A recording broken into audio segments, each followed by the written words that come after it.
Hola, buenas tardes a todos, ¿qué tal?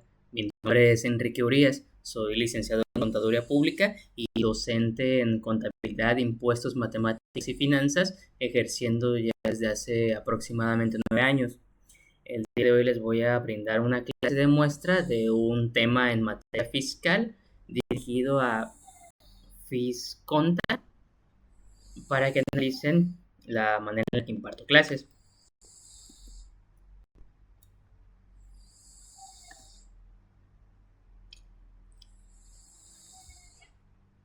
En la clase de muestra que les voy a impartir hoy voy a dar una introducción a lo básico de los impuestos. Voy a explicarlo completamente desde cero y dirigido a público en general, no dirigido a contadores, sino dirigido a todo público para que esta clase pueda ser accesible para personas que no se dedican a estudiar nada, para estudiantes de contaduría, estudiantes de otras materias, para personas que son emprendedoras, para personas que dejaron de ejercer contaduría, para personas que la están ejerciendo o gente que simplemente quiera aprender sobre estos temas y no lo comprende. ¿De qué vamos a hablar? En la pantalla les proyecto los temas sobre los que hablaré. Vamos a hablar sobre una introducción a los impuestos, hablaremos sobre RFC, cómo clasificamos los impuestos, hablaremos sobre personas físicas y morales, regímenes fiscales, hablaremos del SAT, hablaremos de las declaraciones, de claves de acceso, de facturas y deducciones personales. Claro, esto será introductorio, así que la manera en la que lo expresaré será breve, pero enfocándome en que entiendan cada uno de estos conceptos. Sé que esto será un video grabado, pero si lo estuvieran viendo y tienen dudas sobre los temas que explique, con toda confianza los pueden externar para así aclarárselos vía mensaje o vía la elaboración de otro video corto. Ahora, partimos desde cero. ¿De dónde parte el tema de los impuestos? La Constitución Política de los Estados Unidos Mexicanos, la cual se abrevia CPEUM, como ven escrito en pantalla, en su artículo 31, fracción 4, menciona la obligatoriedad de todos los mexicanos de contribuir al gasto público. ¿Qué significa contribuir al gasto público? Pagar impuestos. Derivado de esta fracción, de este artículo de la Constitución, se desprende una ley reglamentaria o secundaria que habla solamente de impuestos. ¿Cómo se llama esta ley? El Código Fiscal de la Federación. Para futuras referencias o escrituras de libros y otras leyes, lo vamos a abreviar como CFF, Código Fiscal de la Federación. Este, en su artículo 2, menciona que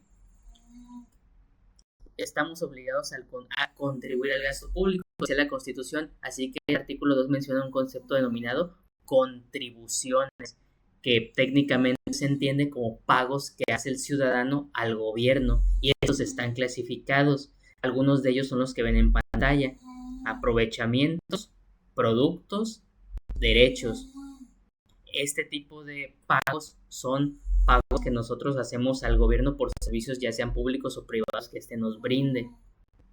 Ejemplo, yo pago un acta de nacimiento, pago pasaporte, pago una licencia municipal.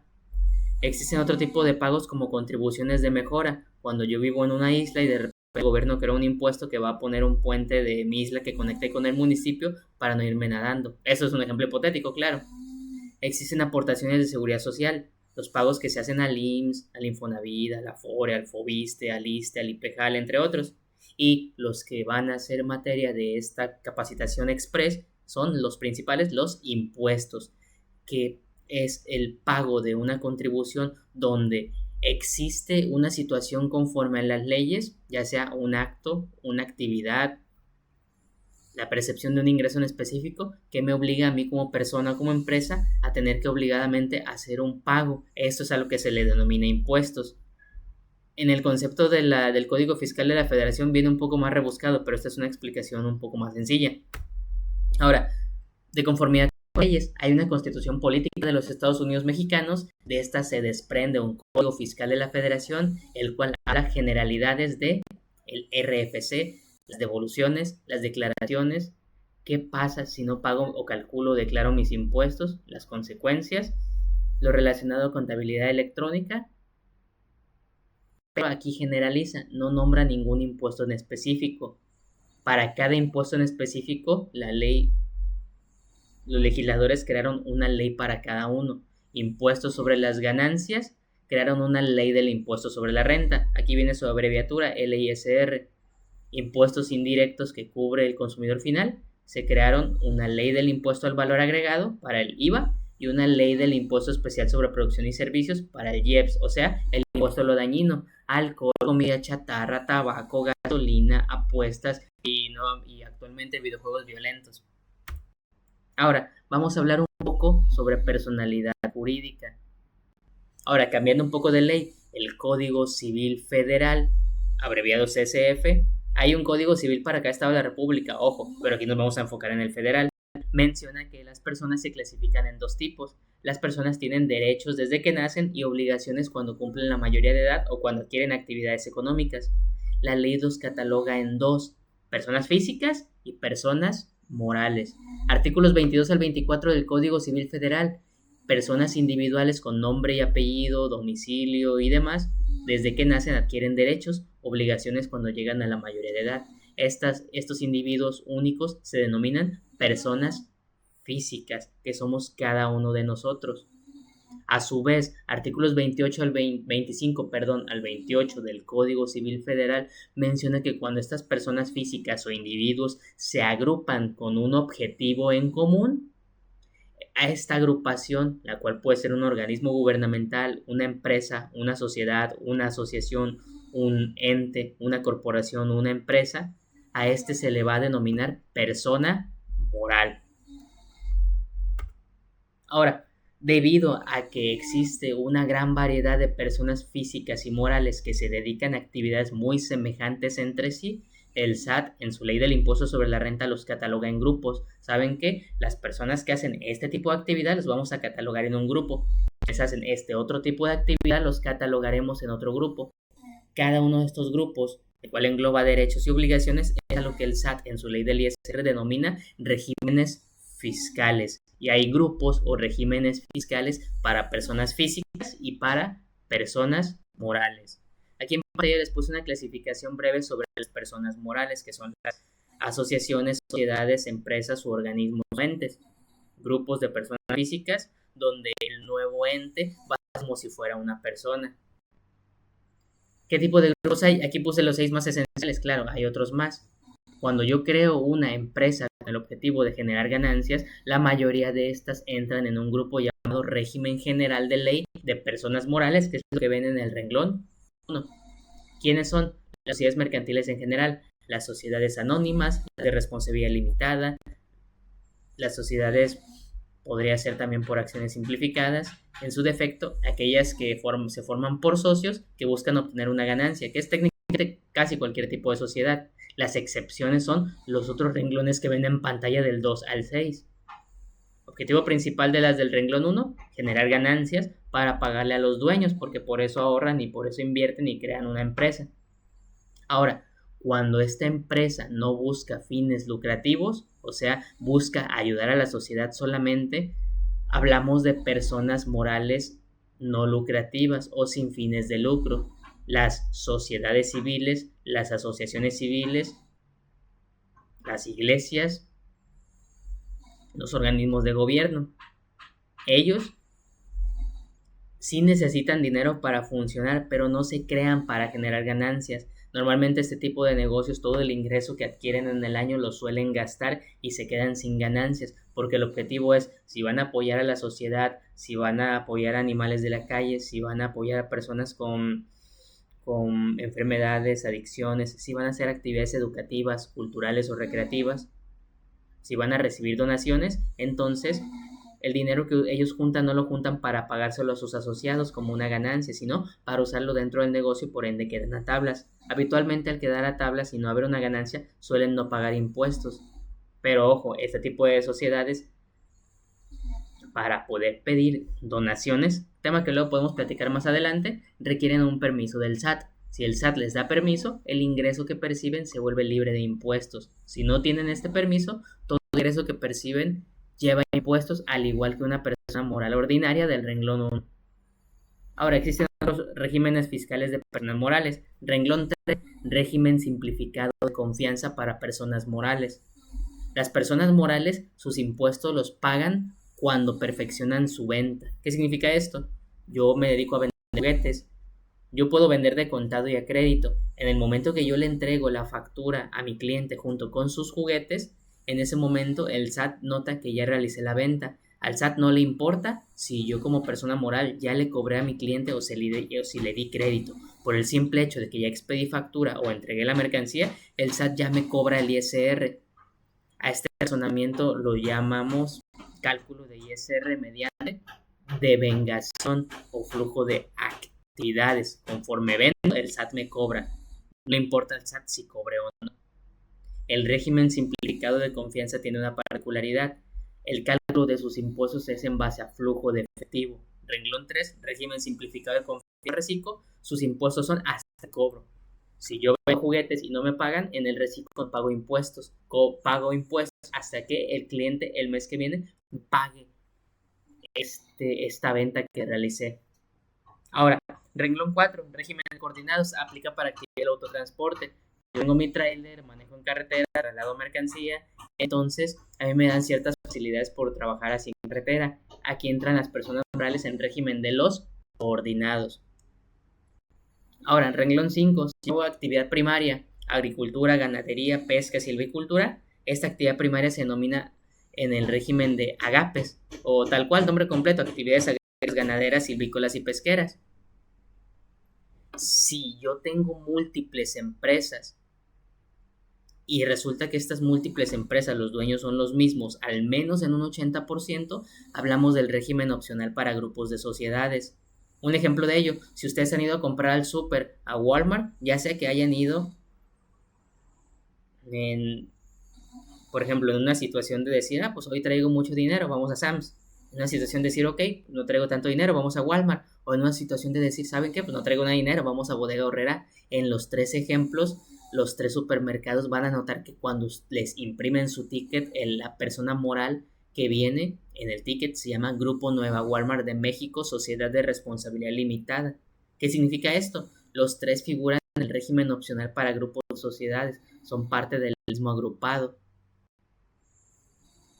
Este es un ejemplo de personas morales en ese régimen. Esto que fue introductorio. Podemos sacar un curso, un taller, una capacitación, extender una plática por cada uno de estos regímenes fiscales.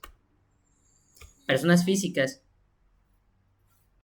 quienes tienen una relación laboral con un patrón, jornada laboral, prestaciones, sueldo, un pago quincenal periódico, hablamos del régimen de sueldos y salarios. Renglón 1. A ellos se les calculan sus impuestos en base a lo que reciben antes de que les hagan descuentos. A ellos se les descuenta seguridad social y se les descuenta impuestos sobre la renta. Ellos pueden meter ciertos gastos de los cuales hablaremos más adelante, pero son contados. Y una persona que tiene ingresos por salarios no tiene ninguna obligación ante el SAT, ya que es obligación del patrón calcular sus impuestos y quitárselos por adelantado cuando le pagan. Sí tiene obligaciones, pero bajo ciertas características que luego platicaremos más adelante. O sea que de todas las personas que tienen un empleo, solo algunas están obligadas a atender pendientes o presentar información, declaración o pago de impuestos al SAT. Ahora, cuando alguien hace actividades por su propia cuenta, figura en el régimen, ya sea renglón número 2, actividades empresariales, renglón número 3, incorporación fiscal, renglón número 4, simplificado de confianza, renglón 5, plataforma tecnológica o renglón 6, arrendamiento. Cuando yo haga actividades independientes, estos regímenes se aplican para mí. Primera parte, bueno, más bien segundo renglón. Si yo me dedico a algo por mi cuenta, si tengo una tienda de abarrotes, un local comercial, si yo me dedico a un oficio, soy fontanero, carpintero, electricista, si soy profesionista, todos ellos se engloban como una actividad independiente, régimen de actividades empresariales y profesionales. Yo expido facturas, tengo que darme de alta al RFC, tengo que avisarle al SAT sobre mis ingresos, sobre mis gastos, sobre mis utilidades y calcular de manera periódica una vez al mes, en la mayoría de los casos, mis impuestos y pagarle. Y tengo que hacer un recálculo anual en algo llamado la declaración anual. Hay que pagar IVA y hay que expedir facturas donde yo desglose el IVA en dichas facturas. Si yo tengo empleados, tengo que asegurarlos y pagarles y entregarles recibo. Esas son las obligaciones de una persona con actividades empresariales. Si yo manejo mercancía, hay que llevar controles de inventarios. Ahora, cuando yo soy un negocio muy pequeño, con ingresos muy limitados, resulta que el SAT en el pasado me daba la opción de decir, ¿sabes qué? Tienes actividad independiente, pero eres nuevo, te doy oportunidad de que entres en una versión miniatura del régimen de actividad empresarial. Se llama incorporación fiscal. Aquí vas a entrar si tus ingresos anuales no rebasan 2 millones de pesos. Te voy a dar chance de que declares cada 2 meses en lugar de cada mes. Te quito la obligación de que hagas declaración anual y te ofrezco un montón de descuentos para que te quedes y te anexes a la formalidad. Actualmente hubo reformas a la ley del ISR y nuevas personas que abren negocios en la actualidad ya no pueden entrar a este régimen porque lo borraron de la ley. El nuevo régimen de pequeños contribuyentes del presente es el renglón 4, RECICO, régimen simplificado de confianza. Aquí nos dan tasas bajas de ISR, nos quitan la obligación de hacer declaración anual de impuestos y el formato del cálculo es más rápido ya que son sobre una tasa baja aplicada a la venta. Si yo tengo una actividad económica donde requiero crearme un usuario y una contraseña, donde va a haber una plataforma intermediaria, ejemplo, yo manejo un vehículo en plataformas como Uber, Didi, InDrive. Si yo reparto comida en plataformas como Uber Eats, Didi Food, si yo vendo mis cosas en Mercado Libre o Amazon, si yo rento mi propiedad en plataformas como Airbnb, Booking, Expedia, todas estas actividades independientes que yo las elaboro con ayuda de una plataforma que me ayuda a captar a los clientes. Aquí entro en el régimen de ingresos a través de plataformas tecnológicas.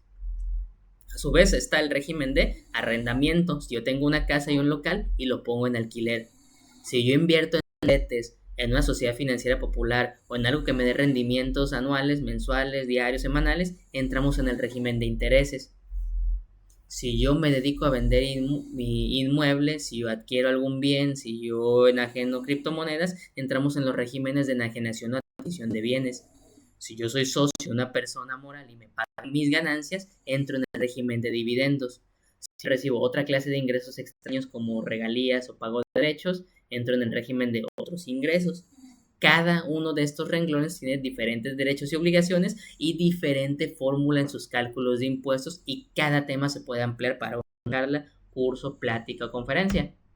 Ahora, ¿cómo se clasifican los impuestos? 3 clasificaciones. Impuestos a la utilidad, ISR, es sobre las ganancias. ISR es impuesto sobre la renta. Renta es sinónimo de rentabilidad o utilidad en materia financiera. Por eso es ISR, impuesto sobre la renta o impuesto sobre la ganancia. Hay impuestos que pagamos nosotros de nuestra bolsa. Si yo, por ejemplo, vendo zapatos, los compré en 200 para revenderlos a 1000, yo no los voy a vender a 1000, los voy a vender a 1160. Yo voy a agregar 160 pesos extra para cobrárselos a mi cliente y que él los tenga que pagar de su bolsa. Así cuando yo los cobre, separo los 1000 de mi venta, separo los 160 de impuesto y esto es para el SAT. Este impuesto, el IVA, es un impuesto indirecto, no lo pago yo, solo soy intermediario porque se lo cobro al cliente. El IEPS funciona igual. Asimismo, en cada estado o localidad hay impuestos locales o estatales. Ejemplos de ellos, impuesto sobre nómina, impuesto sobre hospedaje, en temas de municipios, impuesto predial. Para cada uno hay una legislación federal, estatal o local. Ahora, ¿qué más debemos de hablar? Si nosotros vamos a darnos de alta para pagar impuestos, necesitamos tramitar una llamada RFC, que es nuestro Registro Federal de Contribuyentes. Es nuestra clave con la que vamos a ser pagadores de impuestos, con las que el SAT va a tener control de lo que pagamos, cómo, dónde y por qué pagamos. Esta clave se conforma de elementos de nuestro nombre y fecha de nacimiento. Aquí puse en pantalla un ejemplo, Peter Parker Madrigal. Este no he inventado, lo sé, puse el hombre araña, fue lo primero que se me vino a la mente. ¿Cómo se compone? Aquí abajo puse las instrucciones. Hay 4 letras. Las primeras 2 van a ser para el primer apellido Parker. La tercera letra va a ser para el primer apellido, el segundo apellido Madrigal. La cuarta letra va a ser para el primer nombre Peter. 2 números para su año de nacimiento, 2 números para el mes de nacimiento, 2 números para el día. Y al final, 3 dígitos aleatorios que el SAT nos asigna, los cuales llama como clave. Cuando nosotros vayamos a usar el RFC, si es normal que nos pregunten si va a ser con homoclave, el RFC se da completo con todo y esos últimos 3 caracteres. Un RFC sin esos 3 elementos no es un RFC y es un código simple y sin validez para nada, ¿ok?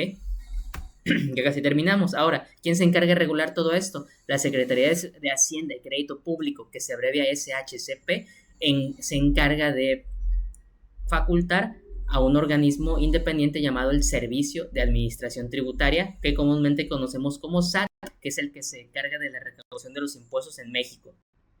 Él es a quien normalmente le solemos tener miedo, pero hay instituciones gubernamentales a las que se les puede tener más miedo, pero de las otras capacitaciones hablamos. Y sí, a lo mejor identifican que me refiero al IMSS. Ahora, una vez que yo tengo mis claves para darme de alta y pagar impuestos, una vez que identificamos quién es el SAT y cómo funciona, nosotros tenemos de manera periódica la obligación de llenar unos formularios donde le vamos a decir a la autoridad cuánto fueron nuestros ingresos, nuestros gastos, nuestra ganancia y nuestra cantidad de impuestos por pagar de forma periódica, ya sea cada mes, cada bimestre, cada trimestre o cada año. Estos formularios, los que son de manera digital, se llaman declaraciones de impuestos. ¿Qué más necesitamos conocer adentrándonos a este mundo del SAT y los impuestos? ¿Qué es un CFDI? A lo mejor ese término lo han utilizado mucho o lo han escuchado. Son las siglas de comprobante fiscal digital por internet. En términos bonitos, lo que actualmente conocemos como una factura, pero la cual tiene ciertos elementos de tecnología que la hacen tener una validez oficial, el que se haga con ciertos archivos o elementos que nos proporciona el SAT, con ciertos sitios web que nos proporciona y nos permite el SAT utilizar para que cuando ésta se registre quede en los sistemas y el SAT pueda percatarse que existe un ingreso para una persona y existe un gasto para otra persona y este se tendrá que plasmar en declaraciones y coincidir. Entonces, cuando les mencionen la palabra CFDI, entendamos que se refiere a facturas conforme a los requisitos que en México se solicitan para la existencia de estas facturas. ¿Qué más hay que conocer? Si yo quiero tener un documento donde yo sepa cuál es mi RFC, cuál es mi domicilio que tengo registrado ante Hacienda, qué actividad económica registré que tengo, más bien a qué me dedico, en qué régimen fiscal o cómo van a ser mis fórmulas de impuestos conforme a los catálogos del SAT y qué obligaciones voy a tener, qué debo declarar y cada cuánto tiempo, va a venir en un documento que podemos obtener del SAT vía presencial yendo en persona o vía digital con claves de acceso llamado constancia de situación fiscal. A su vez, si yo quiero saber si le debo algo al SAT o si estoy al corriente con mis impuestos, el SAT me permite obtener un documento, ya sea de su sitio web o que ellos me lo proporcionen. Es algo así como una hoja de no adeudos con el SAT, así como las hojas de no adeudos que proporciona el Buró del Crédito. Este documento le llaman opinión de cumplimiento de obligaciones fiscales. Y ahí va a venir si estamos bien con el SAT o si no lo estamos. Y si no lo estamos, menciona este documento qué meses nos falta declarar y o pagar. ¿Qué más debemos de saber? Para hacer todo lo relacionado con nuestros impuestos, el SAT dice, ¿sabes qué? Yo no te quiero ver aquí, te doy claves de acceso y usa mi plataforma, la cual ya habilité para que tú desde casa hagas el 90 y tantos % de los trámites. Solamente en casos delicados te voy a mandar a llamar o ven para acá en persona. Necesitamos tener claves de acceso y firmado electrónico y hay 2 de ellas. La primera es una clave sencilla llamada contraseña. Consta de 8 caracteres, letras y números. De estos 8 caracteres, letras y números, nos permite acceso a aproximadamente, 80% de los trámites.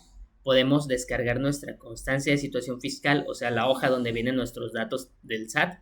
Podemos descargar nuestra opinión de cumplimiento, o sea, la hoja donde podremos saber si estamos o no al corriente con los impuestos. Podemos cambiar de actividad, cambiar de régimen, activar o revisar el buzón tributario y descargar nuestras facturas.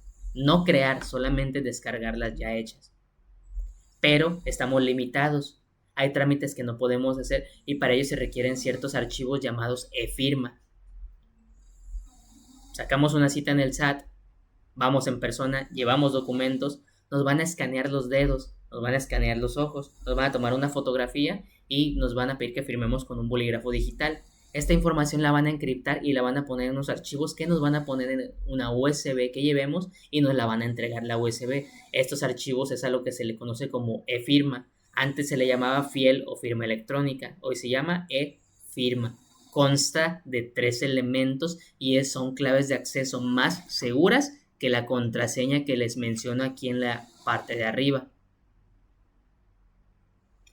Un formato de certificado con extensión .ser. Normalmente cuando ustedes en la computadora manejan archivos, no sé si han visto que los archivos tienen un formato. Si yo tengo un formato de imagen es un formato JPG. Si yo tengo un formato de imagen que se mueve es un formato GIF. Si tengo un formato de video es un formato AVI tal vez o MP4. Si yo tengo un formato de audio es un archivo formato MP3.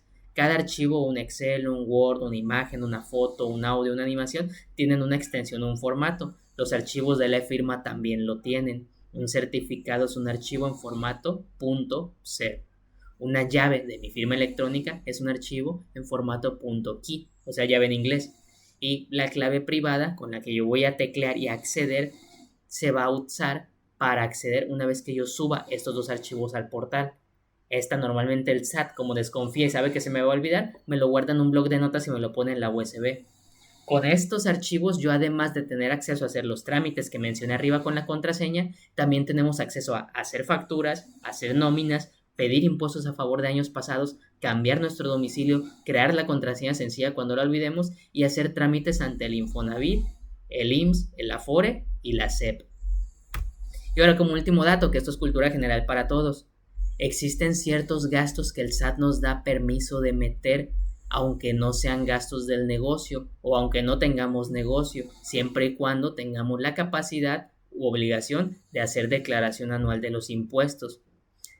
No es el razonamiento, pero se los voy a explicar de la siguiente manera para que no sea tediosa esta sesión y lo entiendan mejor. El SAT está consciente de que el gobierno no funciona o no sirve para hacer lo suficiente en materia de salud, de educación, de pensión, de vivienda. Entonces, derivado a esto, cuando uno va al IMSS y no alcanza espacio y tiene que ir con un doctor particular, cuando uno se tiene que estar pagando voluntariamente lo de su Afore, cuando uno saca crédito para una vivienda porque no es justo para pagar una de contado, cuando uno mete a sus bendiciones a una escuela privada de paga mensual, cuando uno se compra anteojos de graduación porque no pudo en el servicio de salud obtener unos, cuando uno se paga un plan personal de retiro, todos los que vienen en pantalla, que son algunos, faltan unos pocos más, el SAT nos da permiso de pedir una factura de cada uno de estos servicios y los pagamos con un particular. Nos pide que para que haya un registro de esto lo paguemos con medios bancarios, con transferencia, con tarjeta, con cheque. Las tarjetas pueden ser de débito, de crédito, de vales, que sean a nuestro nombre. El SAT dice, ¿sabes qué? Yo te voy a reconocer este gasto para que lo reduzcas de tus ingresos que ya tuviste y que puedas recalcular tus impuestos. Si tú tuviste ingresos de 300,000 en el año y calculaste tus impuestos guiándote en esos 300,000 y pagaste 30,000 de impuestos a lo largo del año, ok, te doy permiso de que hagas un recálculo metiendo estos gastos para que reduzcas tu ingreso neto. Si tú metiste, por ejemplo, vamos a suponer 40,000 pesos de estos gastos, entonces te doy oportunidad de que a tus 300,000 de ingresos anuales réstale esos 40,000 de este tipo de gastos. Tu ingreso neto al final fue de 260,000. Recalcula tu impuesto anual sobre esos 260,000, no sobre los 300, gracias a que metiste estos gastos. Ahora, tu impuesto correcto debió de ser 26,000, no 30,000 conforme tú pagaste a lo largo del año. Pagaste 4,000 de más. Nosotros el SAT te vamos a devolver cuando hagas tu declaración anual en abril 4,000 pesos porque pagaste impuestos en exceso. Esto es a lo que le llaman la devolución del saldo a favor. Este fue un ejemplo de una explicación de una clase de muestra. Traté de abarcar varios conceptos básicos para una persona que no entiende nada del SAT para que esté familiarizada con estos conceptos. Así una persona puede tener claro si le llaman la atención estos temas para meterse de lleno a estudiarlos, se le llaman la atención para poder contratar a un contador que lo asesore y que entienda más a fondo sus deducciones, sus ingresos, sus gastos, su emprendimiento o su declaración, o para que si alguien está completamente en blanco en materia de educación financiera sepa que esto es lo mínimo que debe de saber en materia de impuestos para que esté más despierto y pueda aprovechar al máximo sus deducciones para que el SAT le pueda devolver un poco de dinero. Esta fue una clase de muestra de grabación que elaboré para Fisconta, la cual van a ver en el enlace del canal de YouTube. Les agradezco mucho si se tomaron el tiempo para ver el video y estamos en contacto. Muchas gracias.